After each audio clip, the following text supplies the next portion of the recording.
Okay, today I am delighted to be joined by Jasper Steinhausen, who's the author of Making Sustainability Profitable, a book aimed at small and medium-sized businesses, which we call SMEs, in the manufacturing sector. So thank you for joining us, Jasper. Well, it's my pleasure, Gareth. I've been looking forward to this. And before we get into the book, can we start at the beginning of your journey?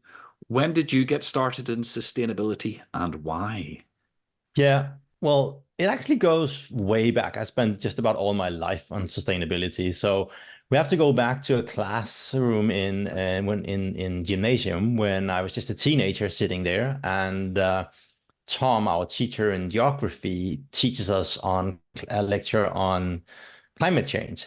And the thing that I can still remember is that story of how the increasing melt of the Greenland ice sheet could actually impact the Gulf Stream. Yeah. So that sort of key thing that brings the warm water and warmer climate to the UK and Scandinavia could be disrupted or potentially even stop. And ironically, I guess you could say, if that would happen, we would actually see a spread of that Arctic climate all the way down across Scandinavia. And that did something to my young brain, kind of like you know, whoa, is that the magnitude of the experiment that's going on? So really sort of equally, I guess, got me curious and a bit frightened that, somebody has to do something around this. So I've been in sustainability ever since. And for many, many years, through university and my first job, I was pretty convinced and learned that governments hold the keys to making the kind of changes that we needed to see. Mhm. But then came COP15 in Copenhagen in Yeah. 2009. And I'm sure most of your listeners will know that today it's widely recognized as perhaps the worst COP of them all, which Mhm. is a bit of an achievement. But so there I was having front row, and I can only describe this as watching a car crash in slow motion, because you Yeah. can just see that everything was hyped and built up for this was going to be what Paris came to be in 15. But you can just see how things go utterly wrong, and everything I basically believed in that role that governments were going to play were completely destroyed right in front of me. So a Mhm. bit of a discouraging experience. But on the back of that, I came to that realization, which also leads to the book, and the focus of it is that it's businesses that hold the keys to making the kind of changes that we see. So I've been working with that ever since, and that's why I have the company Business with Impact. It is to help business leaders figure out, how do you do this? What's my path in here? Because there's so much opportunity, but also obviously, like any other business development, it's a bit of hard work, and you need to do this right way to make sure that you get proper results. Yeah. There's the old adage that politicians don't lead, they follow. So, yes, if businesses are driving ahead, then politicians quite often try and jump on the coattails rather than Mm. Mm. be seen to Yeah, block I it. mean, Yeah. obviously governments have a role to play, Mhm. but it's still, even though if they did sort of get their act together, and when they do sometime, it's still business that needs to sort of fulfill it, right? Yeah. And the opportunity side is just so big here. So once you sort of get that part, that's when you want to press harder and move forward and actually up the pace. So that I think that's what we need then. Hence the title of the book. Yes. Well, we can go on to the book then, but which first thing I'll say about it, which passes my first test, is it's very well written and very Huh. readable. And far too many of the sustainability books in my bookcase behind me here are terribly written. So I thought it was very excellent, clear. I haven't read it cover to cover. I've had to, for time reasons, had to mainly skim it. But why did you decide to focus on small and medium-sized businesses? Was my first question. Well, yeah, I think it's because there are so many of them, right? And if you look at, I've also been working with major global companies, and they just have, different level of muscles to try to find their way through this. They actually struggle with the same problems. So I could have written the book for bigger businesses and enterprises as well, but I can just see that there are so many of them down out there, and a lot of them struggle a lot with figuring this out. And as you know, most SME leaders are also deeply embedded in the day-to-day operation. So getting that headspace and the bandwidth in your brain to actually think a bit more and think and work more strategically on it, I can just see how that is a challenge. So I said, well, now I've spent so many years on working with this, and I've worked with more than 100 companies. And so I decided that it was about time to find and develop tools that were simple enough for people to actually, just grab at that perhaps 10th hour of the day and still have a chance of seeing, okay, this is actually interesting. I can see a path forward.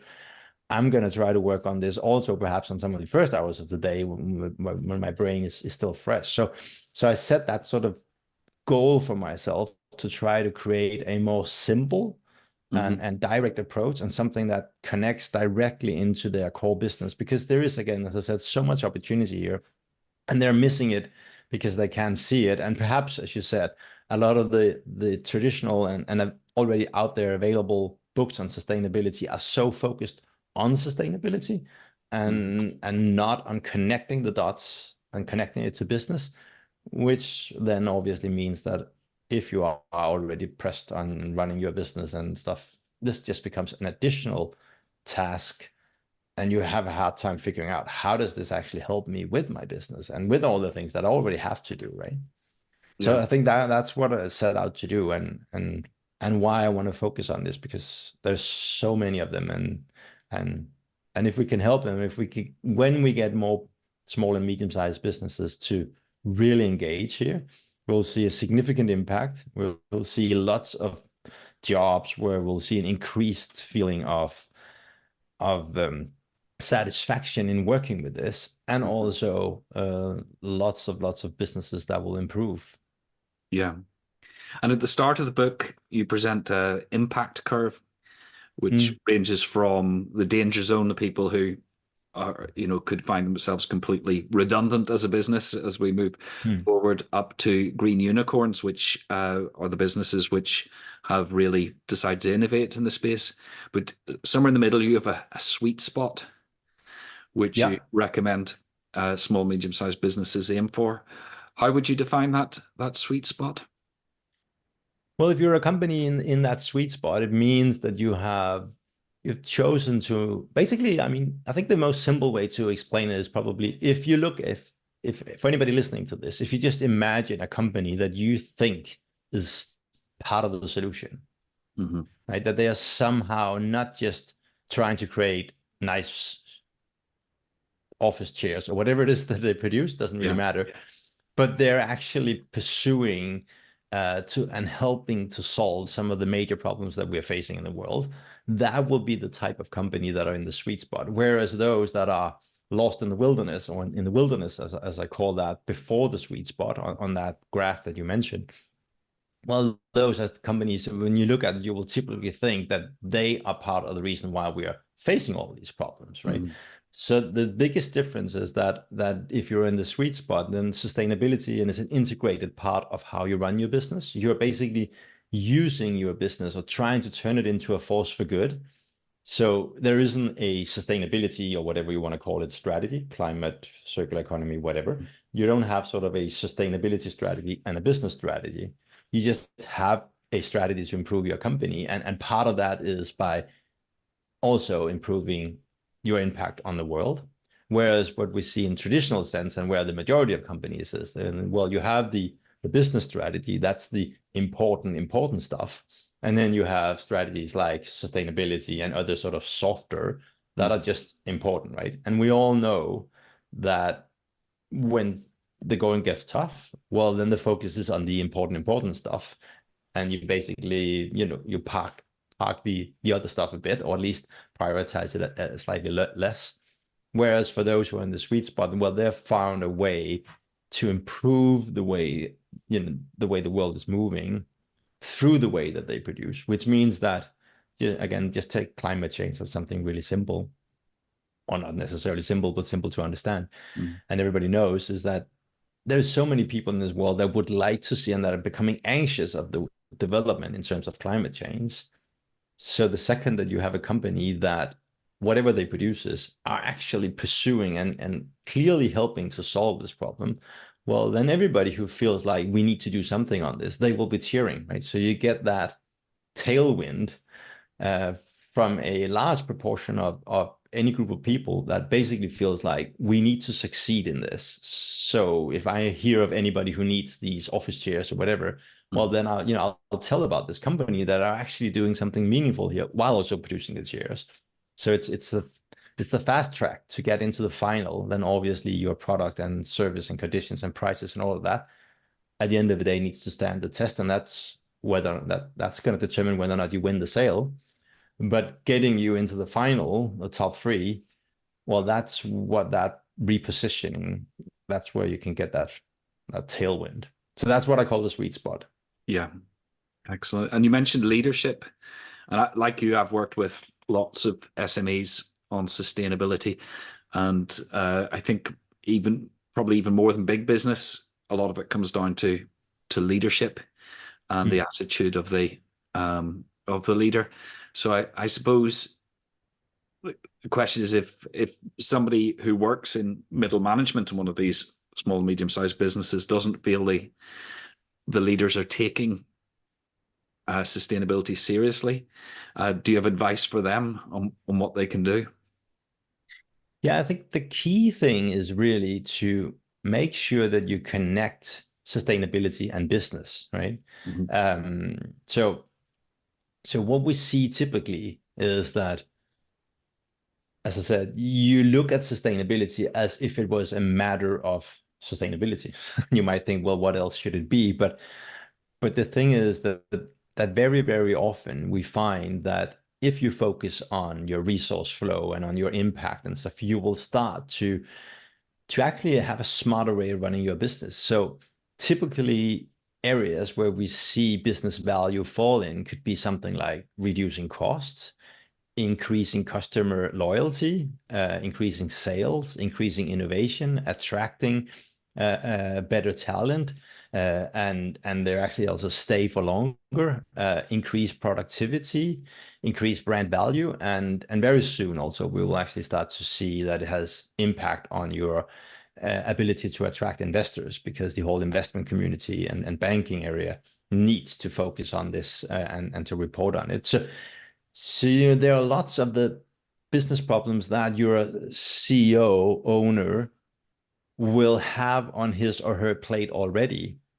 that they are not aware of, that they could actually solve in a different way, that the tools that they've already tried probably and haven't, since they still have a problem, right, haven't succeeded with enough. But I sometimes look at circular economy and sustainability like an extra layer. If you imagine sort of an old form of toolbox, right, where you can sort of open it up, then this is just an extra layer. And the issue is that most business leaders are not aware that it is actually a business tool. Yeah. They see it as a technical discipline or something that they have never really engaged in, and it's not been part of their education or their mandate and their area of responsibility. So they don't really know how to connect it. They don't know how to lead this journey. So Yeah. they don't really look to it.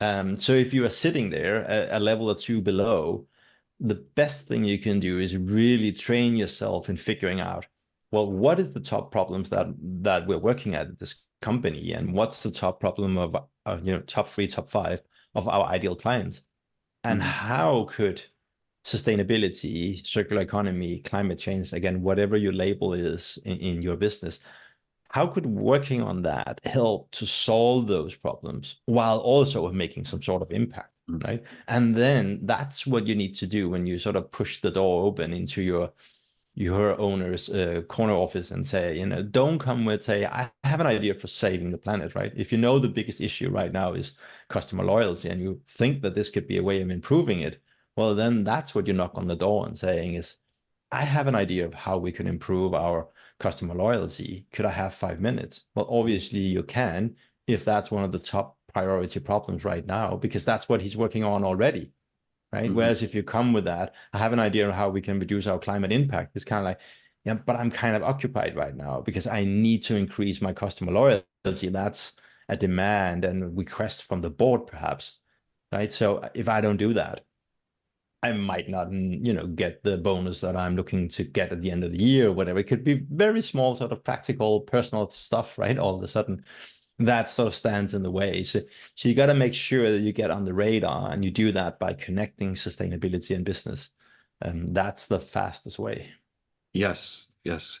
In my courses and things, I talk about a slightly different sweet spot to you, which is a Venn diagram of business interests and sustainability, and trying to find the overlap between the two, which maybe not too far from your sweet spot, but Doesn't sound like that. No, no, it makes sense. Yes. yeah.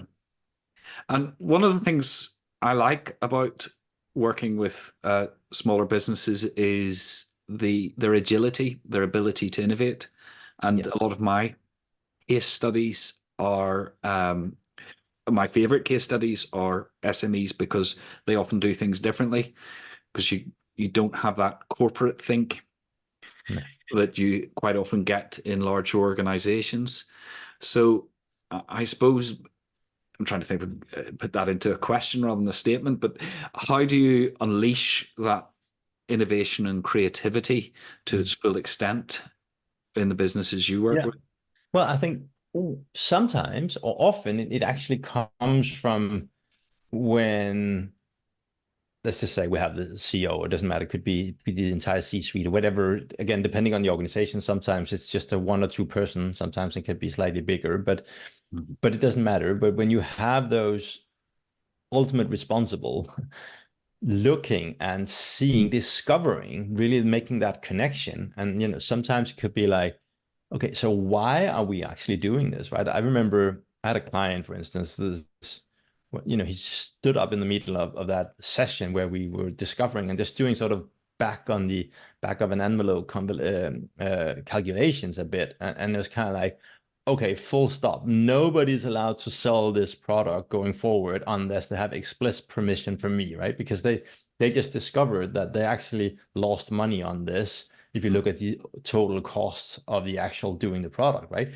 But on the outset, it looked fine altogether. But because we started diving into what are the actual costs related to this, it turned out that that's not how we're going to do things going forward, right? So I think very often this, when you sort of get them to see the opportunity side or see how doing this could help them fulfill their personal feeling of this will be meaningful or solve this problem, or they can see how they could go to clients with this or whatever, that's really what unleashes that sort of, let's just go do it, right? And as you say, that's some of the brilliant things, is that if you make a decision in the meeting, it basically means that when we go out of the door, we start doing things differently, right? Yeah. It's not like, okay, let's put it up for blah, blah, blah, blah, blah. And half a year later, maybe Yeah.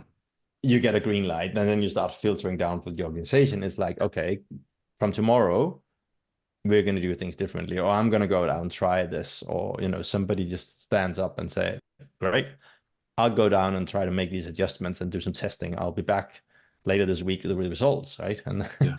so, yeah. Yeah. And going back to the book, then and it's related to what we've just been talking about. You've got these 5 M's as the solutions, which you must be very proud of, because everybody likes the 3 P's or or 6 S's or whatever it might be. But Yeah. the first one, I was very pleased to see the first section is mindset. Yeah. So what would you say is the difference between a winning mindset and a losing mindset on sustainability? Well, I have distilled it down to the five. I call them the fatal five. So Yeah. these are the five things that I've seen again and again that are disrupting people's opportunity to really harness the power of sustainability, and then develop the corresponding, what I call the 5 to 5, and which also, partly developed by myself and partly because I've been seeing them in those who succeed. Mm. So the first thing is really to move from this, it's about sustainability, and to starting and ending with business, right? So understanding that this can solve meaningful business problems. So instead of doing what most people, and there's also tons of consultants going out and saying this, you should make a carbon footprint or whatever, right? You need some sort of baseline assessment. And then what you do is you typically start from the top and say, okay, I need to work on this. But if none of these are aligned with an impact, again, these top 3, top 5 problems of your clients, this is just an additional thing and very often a cost, a sender rather than something that drives value. So just understanding that you want to try to focus on the stuff that correlates, where it's not an additional task, but it's a way of creating solutions that are beneficial for our clients and or our company. So as I said, it's about creating business with embedded environmental impact and not the other way around, right? So I think that's the key, that's the starting point. The second part of this mindset is moving away from this minimize approach that, because this whole area is marinated in guilt and reduction, right? It's stop doing, it's reduce, it's avoid, it's about being less bad altogether. But the problem with that is that there are several problems, but the key thing and something that I find is quite interesting, and once I've discovered it, I was kind of like, how have I not thought about this and read about this before? But everything that is about reducing and avoiding and letting go of, the problem with that is that it triggers that part of our old brain where scarcity sits, right? Yeah. So whenever you're about to, or being asked to, or forced to let go of something, what happens? Well, you hold on. Right? Yeah. That's what we do because, until a few generations ago, it might mean you went to bed hungry or you couldn't feed your child or whatever, right? So it made sense.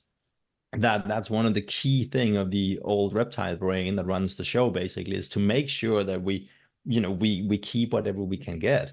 So in communicating everything around sustainability as you have to let go of something, we make it a lot harder because instantly our brain says, no, I'm against, I'm going to hold on to this. It doesn't even matter. It doesn't take time to reflect whether or not it's good or bad, or if it actually needed or not. It's just, if you try to take something away, we hold on.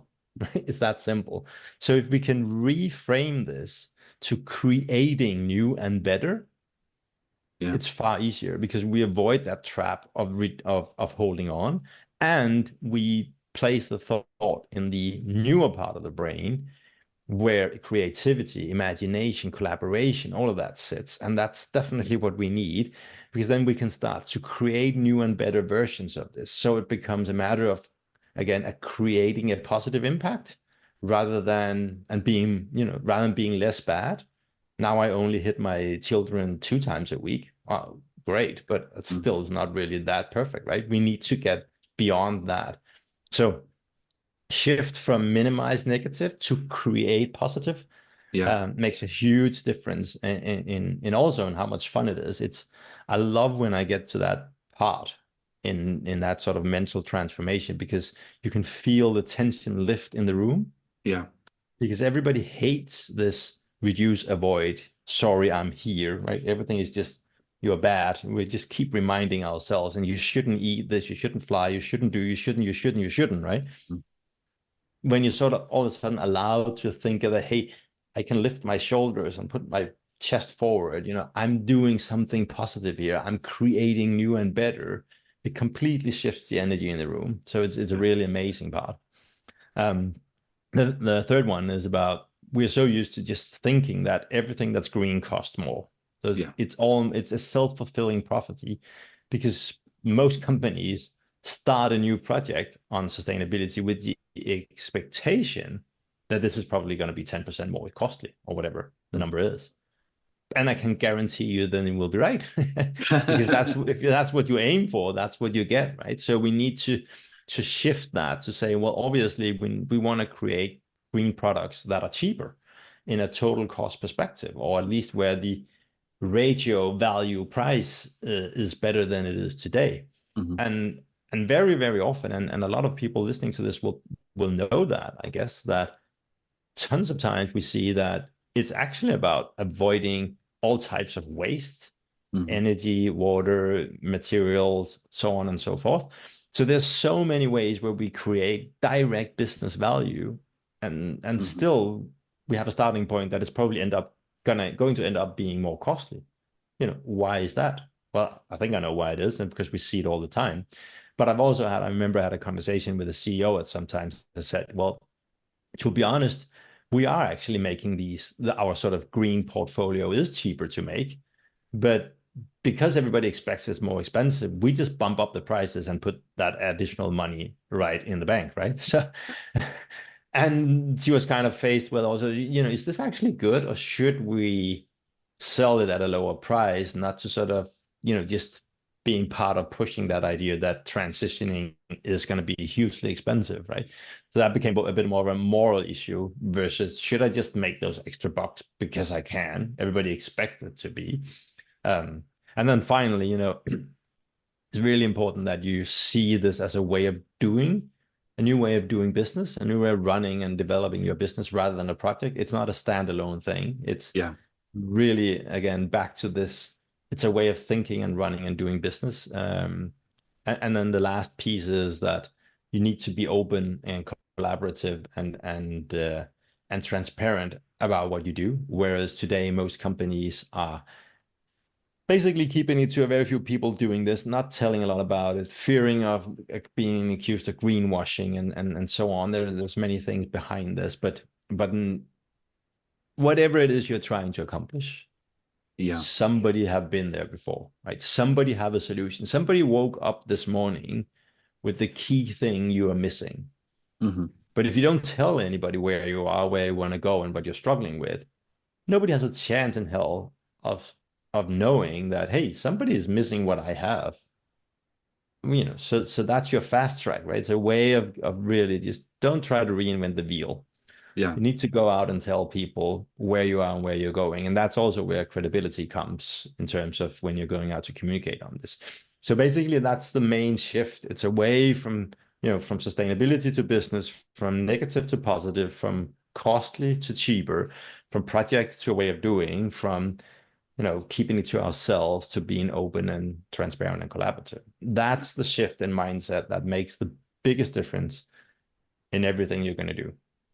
Yes, and I have a theory. Well, I'm increasingly believing sustainability is about psychology as much as anything else, which completely aligns to what you've just said. I've got a little saying that the biggest barrier to sustainability is just 6 inches wide, the space between our ears, because that resistance to change is often just manifested in those negative mindsets that you've set out rather than the positive ones. So it's very it's really interesting. What have you found in terms of that? Because I think it's an interesting way of framing it, also because it changes the debate a bit and might mean that somebody perhaps listen for a second.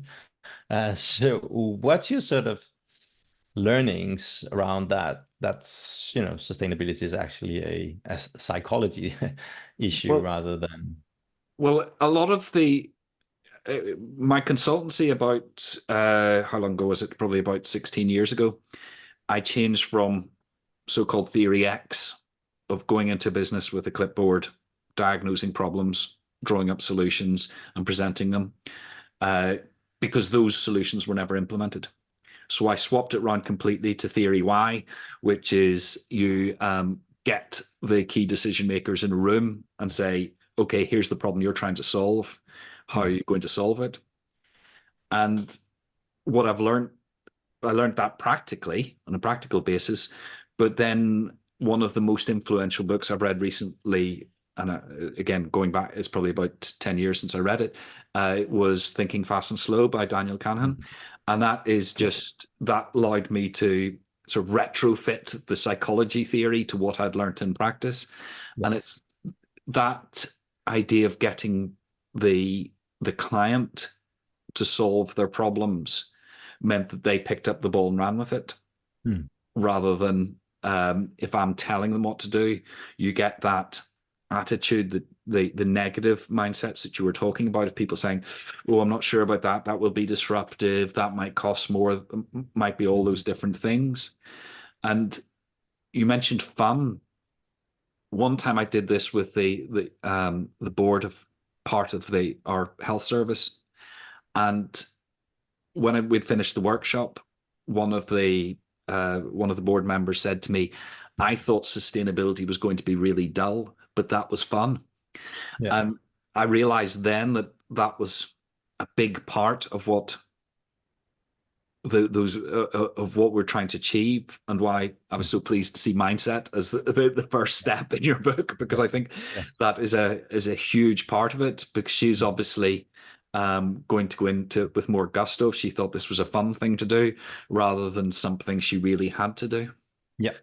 I think that's spot on. And again, I see that there are executives and business owners. There are a different sort of stage or level of maturity, if you like, on sustainability, right? And on the one side, we have people that are so committed that they want to see change, right? And their biggest pain is typically that there is a huge gap between where they stand personally and Hmm. where they stand professionally, their ability to drive the business to Hmm. sort of align with their personal values, right? So those are the ones that really want to make that full transition. And that's where you get that huge relief once they start to see, we can actually do this, right? I can align my personal values with my professional life. So that's really great. But then you have on sort of not necessarily not on the other end of the spectrum, but those that have discovered and can see that we need to do something,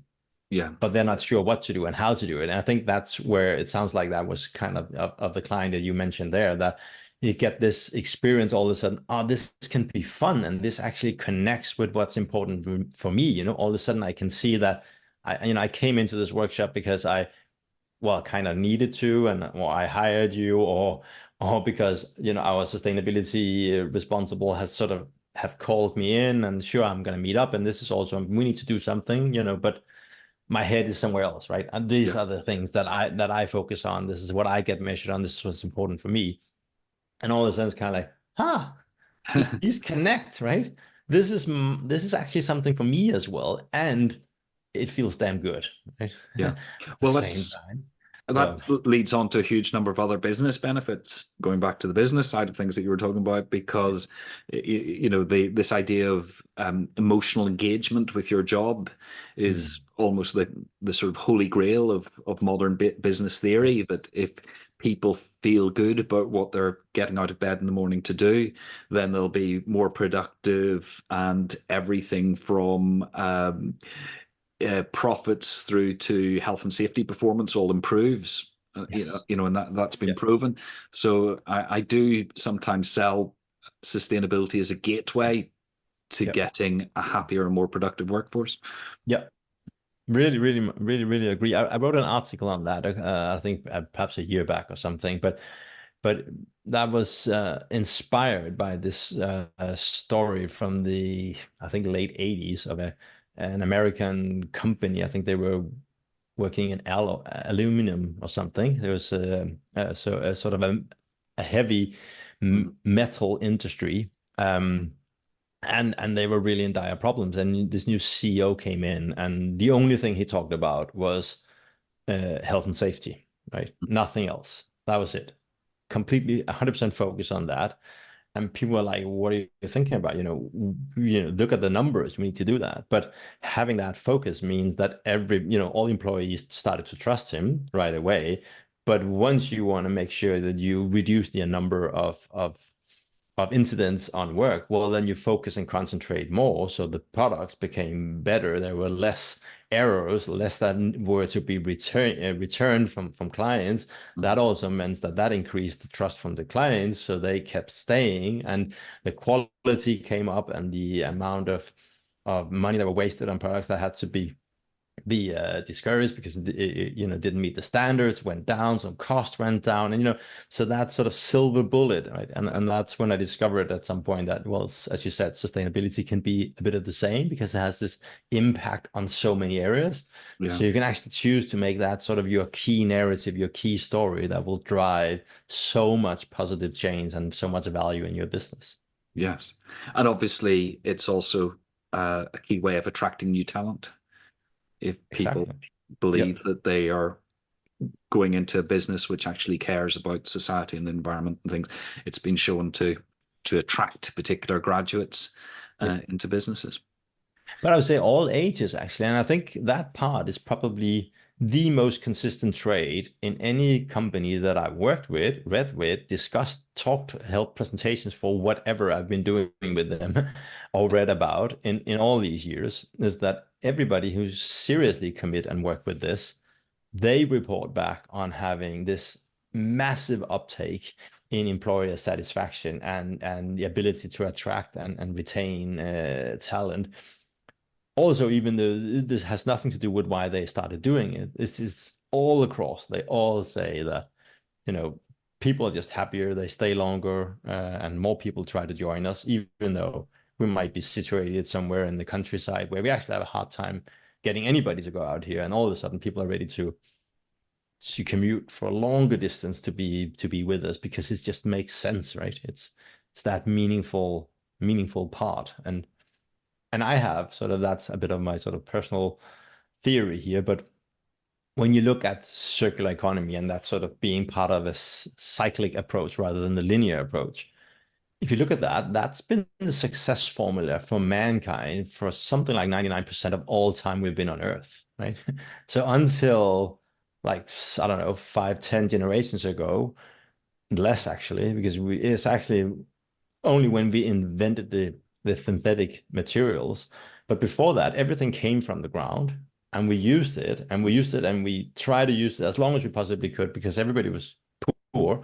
So you had to make sure that whatever you did, it costed a lot of time and energy and effort to get anything from the ground to a material. So once you had a material, you kept that for as long as you possibly could. And in the end, well, then it went back to the ground, right? Yeah. It came from the ground, went back to the ground. That was it, right? And then we discovered that we could do things differently. But circular economy and sort of true sustainability is really reconnecting with that success formula for mankind. Yeah. Well, like I said, 99 point something probably % of all time on Earth, which is why it just inherently makes sense for people to do things in a smarter and more sustainable way. Yeah. And billions of years of evolution have taken nature into continuous loops. You're ahead of me there because my next question was actually on the circular economy because it features largely through the book, more so than in most books on sustainability I've read. So I suppose from a small business point of view, a small, medium-sized business point of view, what are the basic principles that they should be considering when it comes to their part in a circular economy? Yeah. Well, I would say that the key thing is that circular economy is really about resource flow, right? Mm-hmm. So I don't know exactly what the numbers are in the UK, but my guess is that they're pretty equivalent to Denmark. I had a conversation with the National Statistic Authorities some years back, and they showed me the numbers and said, well, in Denmark, I think it was 56%, if I remember correctly, of all costs are related to raw materials in some way, right? So that could, whether or not it's being sort of parts and products that you connect or raw material in itself or energy or water, anyway. So, and only actually around less than 25% is directed to salary, interestingly enough. So, but it basically means that more than half of all your costs are related to resources and their flow. Yeah. And the key thing in the circular economy is really about how do we make sure that we increase and keep the value of all flows and all stocks for as long as at all possible, either directly within our own company or in its life, whatever happens in that. So if you map the expected journey of your product and materials, how do we ensure that it has the optimum value for as long as possible?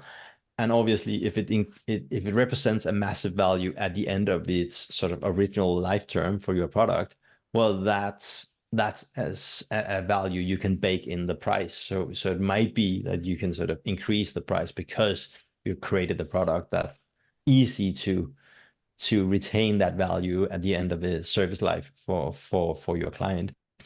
Or it could be something you do with yourself. But anyway, that key thing is really understanding, and I think that's why you might want to dive in and look a bit at it, is to understand that resource flow from not that traditional perspective of, well, that's just cost of operations, but more like it's actually representing more than half of all your costs. Yeah. What if we could just, reduce those costs by 10%? Well, that's probably for most going to be like a dream scenario, right? Yeah. Way out of the ballpark, compared to what most sort of operational efficiency projects are looking to gain.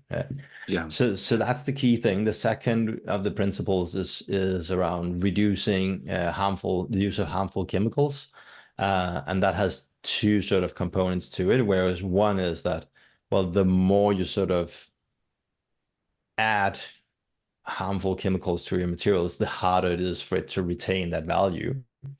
But also, obviously, there's also the whole off-gassing and in mixing in with the environment and all of that. So that's the sort of direct environmental impact part.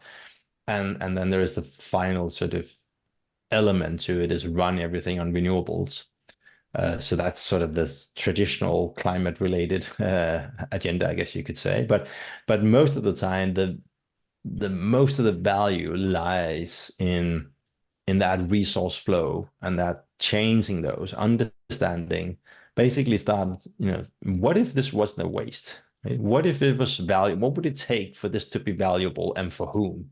Right? Yeah. Questions like that, if you look at it, if you just start mapping what's going on, what are we buying, what are we selling, what doesn't end as a product? What if that's not an acceptable waste? Yeah. Obvious, most of the times these are really, really significant numbers, right? Yeah. And how could we drive value out of the product once it's done, whether it gets back to us or to somebody else, or value for our clients, and all of that. Yes. And again, it's a different mindset, a different way of thinking. I get a Yes. bit frustrated when some people, particularly policymakers, talk about uh, the circular economy as a sort of a waste issue Yes. rather than a raw material issue. And my personal view is we have to focus more on the raw material side. Yeah, absolutely. I mean, so many, you're so right. Most, they see this as kind of like waste management on steroids, right? It's Yeah. just the more fancy version of that. And they're completely, well, it's wrong to say they're completely missing the picture, because they're only missing a very small part of it, right? There are like 5 disciplines in there, and some of them are focusing on waste, but a lot is also on what's the kind of raw materials we have, where do they go, how do we retain them, how do we increase the value of the product, how do we make a better match, how do we design products that are better matched for our clients. And so that's why I use the circular economy as my preferred toolbox, is because it lends itself better to business, and it makes it easier to make the right kind of products. The products, the green product that beats the competitor doesn't beat it because it's green, it beat it because it's better, right? Yeah. Circular economy is a really, really effective toolbox for developing and fine-tuning your products and your business and your go-to-market strategies and all of that. Simply to say, this is a better match for what our customers are looking for. We have a more holistic understanding, and we're actually thinking through, like any design process should, but clearly don't, more precisely, what's actually going on? What's it like using this? How can we prolong the lifetime? How easy is it to repair? What happens at the end of its life? So on and so on. All of that, you force yourself to think it through. So you create a better solution. And that's what's going to make you beat your competition, right? It's that better product. And on Yeah. top of it, it's also better for the world, so that it feels good, because we all humans, right? We want to continue at least having the type of lifestyle and quality of life that we have right now, even though people are aware that changes need to happen, right? So if you can go out and offer them a way where you have, again, developed a new and better version of your product, whatever that is, could actually also be a service, doesn't have to be to just be product, but a new and a better version here where it actually has some sort of positive impact on the world. Mm-hmm. Well, why on earth would I not have you as one of my key finalists for what vendor to use, if I can actually get at least as good as product, potentially even at a better price or cost value price, and it has a positive impact on the world, rather than me feeling guilty and knowing that I'm just part of the problem, while at the same time we have the worst drought or the worst, most rainy summer or whatever it is, right? We all experience it all the time. And that's also to just loop back to your comment about the sweet spot, right? That's Yeah. why it is the sweet spot. It's because you create better products here that are better aligned with the world and the needs and requests, and it gives your clients an opportunity to buy products and feel that, okay, it's actually slightly easier now to have a conversation with my kids about what the heck were you doing back in the 20s, right? Where were you in 2024? What were you doing? Yeah, Right? Well, absolutely. we were actually, trying to take these steps. We bought these kind of products. We started to flip our business a bit, right? So Yeah. so I think that that's why you end up with the sweet spot. It's because it will give you that tailwind on so many different areas, and that's why you beat the competitors. Okay, Jasper, we could literally talk about these things all day. I think we agree. I'm finding this absolutely fascinating, and we agree on an awful lot. But I think we need to draw things to a close. So just to reiterate, your book's called "Making Sustainability Profitable." Oh, sorry, making sustainability profitable. I got it the first time. And you have a special offer for our listeners. Yes, actually, I do. And so if anybody feels like this has been just remotely interesting to listen to, then I, what I get up to do in the morning is to get business on the right side of history by making them a force for good. So any kind of progress I can support and help is really what makes my day. So I put together a little offering for you that you can get free if you like. There are actually three depending on what you think is most interesting. So if you go into my website, bwimpact.com/more impact, Mhm. in there are three gifts that you can choose one of if you like. So this is either the opportunity to get my book for free, or you can take a small self-assessment that's going to give you an idea about where you stand and some recommendations for what could be next steps for you. Or if you somehow feel like I have a very specific problem, and this kind of thinking just feels like I need to talk to this guy, then you can actually also get a brief session with me, one-to-one on solving that specific issue. But anyway, business within bwimpact.com/more impact. And then there is a gift for you if you like. Yeah, and I will put the link to that in the show notes. But Perfect. that just leaves me, Jasper, to say thank you very much for joining us today. That was a fascinating discussion. I really enjoyed it. Thank you so much for having me.